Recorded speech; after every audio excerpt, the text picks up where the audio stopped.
Ross Simmonds is a global thought leader and entrepreneur who helps scale brands through content that connects. Through foundation marketing, he's taught thousands how to turn creativity and consistency into unstoppable growth.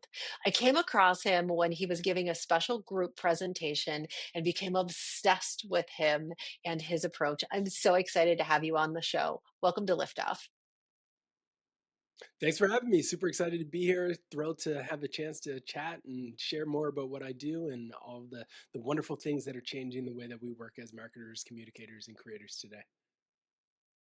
One of the things that I love about you is that you have this unique and fresh approach to the way that content and content marketing actually works.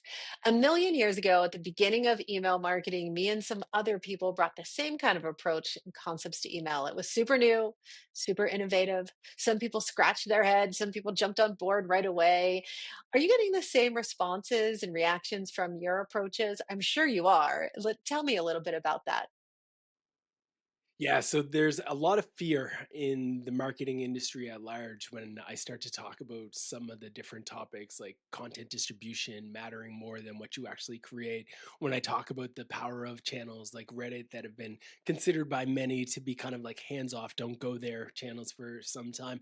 Or I talk about the fact that, yes, in fact, we should embrace this thing called AI and not view it as a threat, but instead view it as kind of our partner in crime as we create content and try to influence people and help them make decisions to buy things that we are supporting and the brands that we represent. So it's definitely a mix, but one of the most beautiful things that I've seen is that as people start to get a little bit uncomfortable trying new things, the message kind of becomes easy because when people start to see the results, it speaks for itself. When you start to really invest the time and energy to distribute your content, you use AI to augment it and you go into channels where your audience is, but your competitors might be afraid of, you ultimately end up winning. And customers kind of see that, the market sees that, and then they start to have the light bulbs go off, which is great.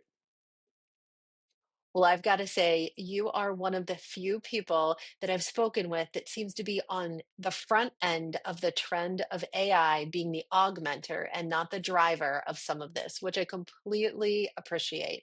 And the other thing that I'm obsessed with about you, there are so many, is that you say the best content comes from passion. How does love for the craft change business outcomes?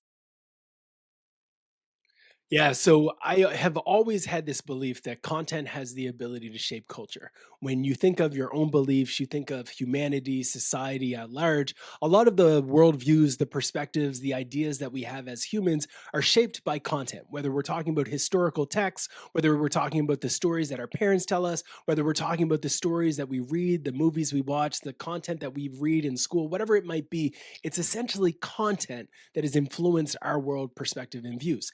And when you can get excited about a certain topic, you don't go through it in a way that's kind of stagnant. You're just lit up about the exploration of an idea, of a concept, of a story, of an industry, of a niche. And through your own passion for discovery and learning, you're going to find insights that the rest of the market is sleeping on.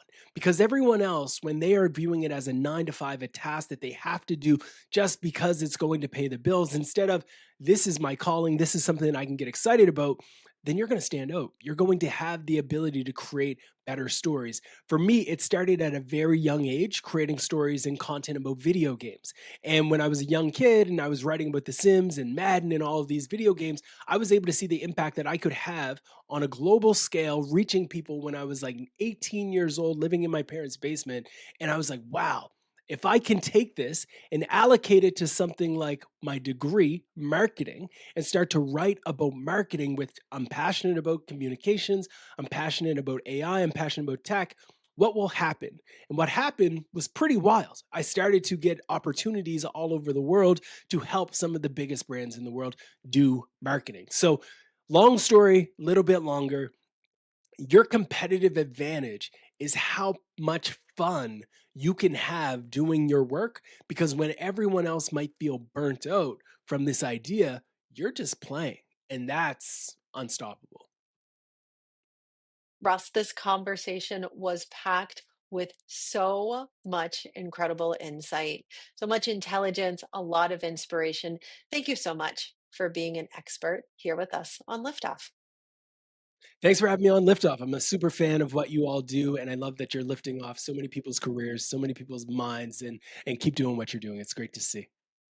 And if you haven't checked out my new book, The Trust Threshold, you can go to Amazon and check it out.